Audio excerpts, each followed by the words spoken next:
Hey, this is Tom, and this is Tom's Radio Room Show. And we have been inundated by rain here in Florida. It's rained almost continuously for a week now, and they predict it's going to continue raining for at least another week. That's as far ahead as they can predict. And today we're going to talk about other ways you can get weather information. Now, I one of my hobbies is weather. I've had over the years, I've had several of these weather stations costing me up to $400 a piece, but I didn't pay for it. My daughters did. And I'm really always interested in weather. I did a couple of shows ago, about receiving fax pictures from shortwave via these weather stations that send out over shortwave fax pictures of charts and satellite pictures and stuff like that. Matter of fact, I found the other day, I found this chart right here, which I printed out. Actually, I reconstructed it so it was easier to read. This is a summary, a quick summary of those HF fax stations, where they're located, the station name itself, the call sign, and the frequencies. Now, what this does not give is the times that they're on, what times, because none of them are on all the time.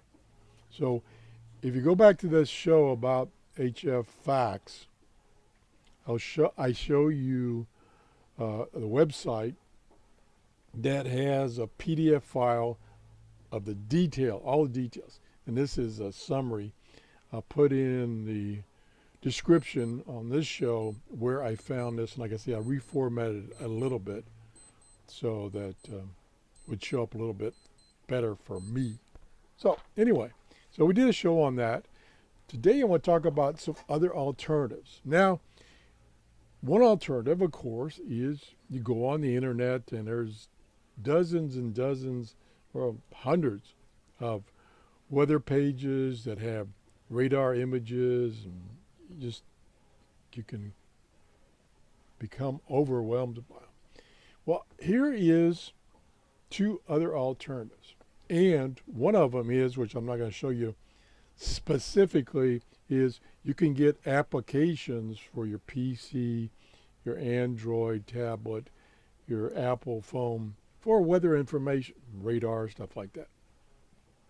Here is some alternate methods to find out what's happening right in your neighborhood, right in your local area. And one is to either be able to listen to directly or indirectly the local fire EMS traffic. Now, here where I live in Pinellas County, they went full digital, so the scanner radio I had been using to listen to these doesn't work anymore because it doesn't do digital. So I found a method to get around it. Is there are several applications and a website called Radio Reference where you can listen to other people's radios that they have put on the internet. And I've talked about that before. And this is one of the applications. It's a scanner radio application, of which there's many. And this is on my Android tablet. And luckily, there is a person in Pinellas County that has put his digital scanner radio on these websites and in these applications, which these applications are just an interface to, for instance, radioreference.com, which is now an interface to another service. I don't remember what it is, doesn't matter. And so luckily I have someone in my area that has their radio on the air, and they are tracking Pinellas County Fire and EMS. Now, why would you want to listen to them to get weather information? Because they are broadcasting, communicating about and my screen just went blank, about incidents.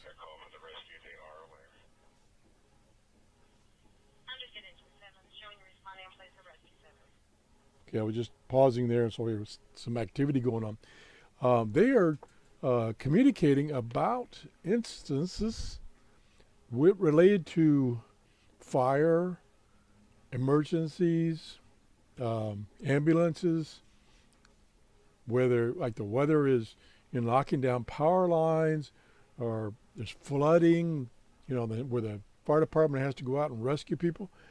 You can listen to those communications and get an idea of exactly what's happening in your immediate area.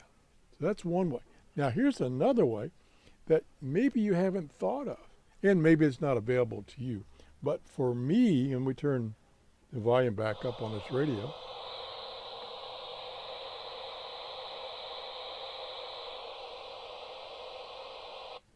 Okay, we're just getting noise there. Oh, there it is.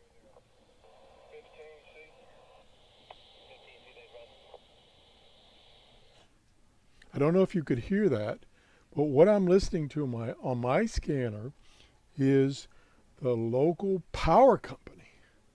Now, why would you listen to the power company? Because the weather will cause problems with your power feed. And when we lose power, which typically occurs because of storms, I get this out, the scanner, and it's monitoring what's now Duke Energy. And it's their service for talking to their trucks who are out there trying to repair things. And I can listen in and hear if they're working my power outage or if there's a power outage nearby or the storms are picking up. I can kind of get a feel for, maybe we're going to lose power here, which we do quite often. And it's typically because either a lightning strike or more likely because a tree has fallen against the power lines and service has been broken. We had a real rash of problems last year or year before last because the power lines behind all the houses on our block had a lot of trees grown over them. And every time we get heavy winds, one of those trees would break a limb, the limb would hit the power lines, boom, no power. And the other thing that it tells me is, are they actively working our problem in our neighborhood? If they're not, then I get on the phone and say, we've got no power here, please send help. And then I go tell my neighbors to also call in, because if you listen, this is another little insight you get. If you listen to this traffic, you will quickly notice that the people that are getting the repair trucks sent out are the areas where the most houses are without power. So if you got a house or an area with, say, 100 houses with no power versus my house, and say it's just a branch in my backyard, so I've only lost power at my house, I'm low on the list. They're not going to get to me till they get those big problems out of the way. So again, by listening to them, I can track, how they're progressing down the list of places they've got to go work. So I can kind of feel, when I need to expect my power to return. Now, another thing that does for me, by doing that, I know if it's a lot of damage, a lot of areas are affected, they may not be getting to me right away.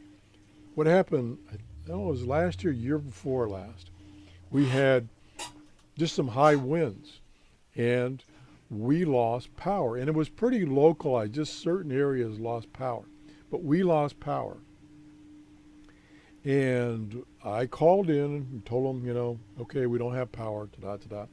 And a lot of people in a lot of areas were affected. So they were really, really busy. Well, it was like 3 days and we still hadn't had power. I had dug out my generator, was running on generator power to keep the refrigerators cool, and they just weren't getting to us. And several other of our neighbors called in, and so after about the third day, I called in. Well, actually, what I did is locally there's a website that will show power outages on the internet where they're at. And so I went on that website via my cell phone, and our area was not shown on the map as a problem area. And so I called in and I says, and like I said, several of my neighbors called in too. And on the third day, I called in and said, are we on the list to be have some service come fix our power out here? And they go, no. So 3 days with no power. So anyway, luckily I had the generator, so I could supply power to the essential things like the refrigerators. My neighbors don't. So anyway, that's kind of another reason that I'm trying to stay on top of this stuff. But anyway, these are two additional ways that you can track what's going on locally weather-wise. And I'm talking about locally, your immediate area, your neighborhood, whatever, what's going on locally. So I just thought I would show you this. One, like I say, is if you can, if it's available, listen to the power company frequencies. Now this is on 900 megahertz. It's a standard trunking system, it's called, and this radio can pick it up.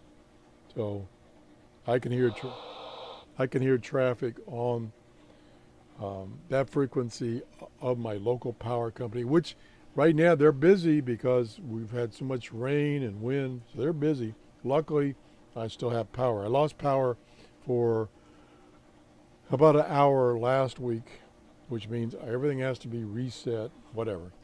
And then the other way is to use an Android tablet or phone or Apple tablet or phone and use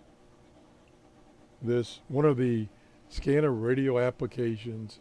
And if you're lucky enough to have a radio that somebody has put on the air in your location, you can listen to fire, EMS, and find out what's going there. Power lines down, stuff like that. So anyway, if you enjoyed this show, please give me a thumbs up. Thanks for watching. Have a great day. Bye-bye.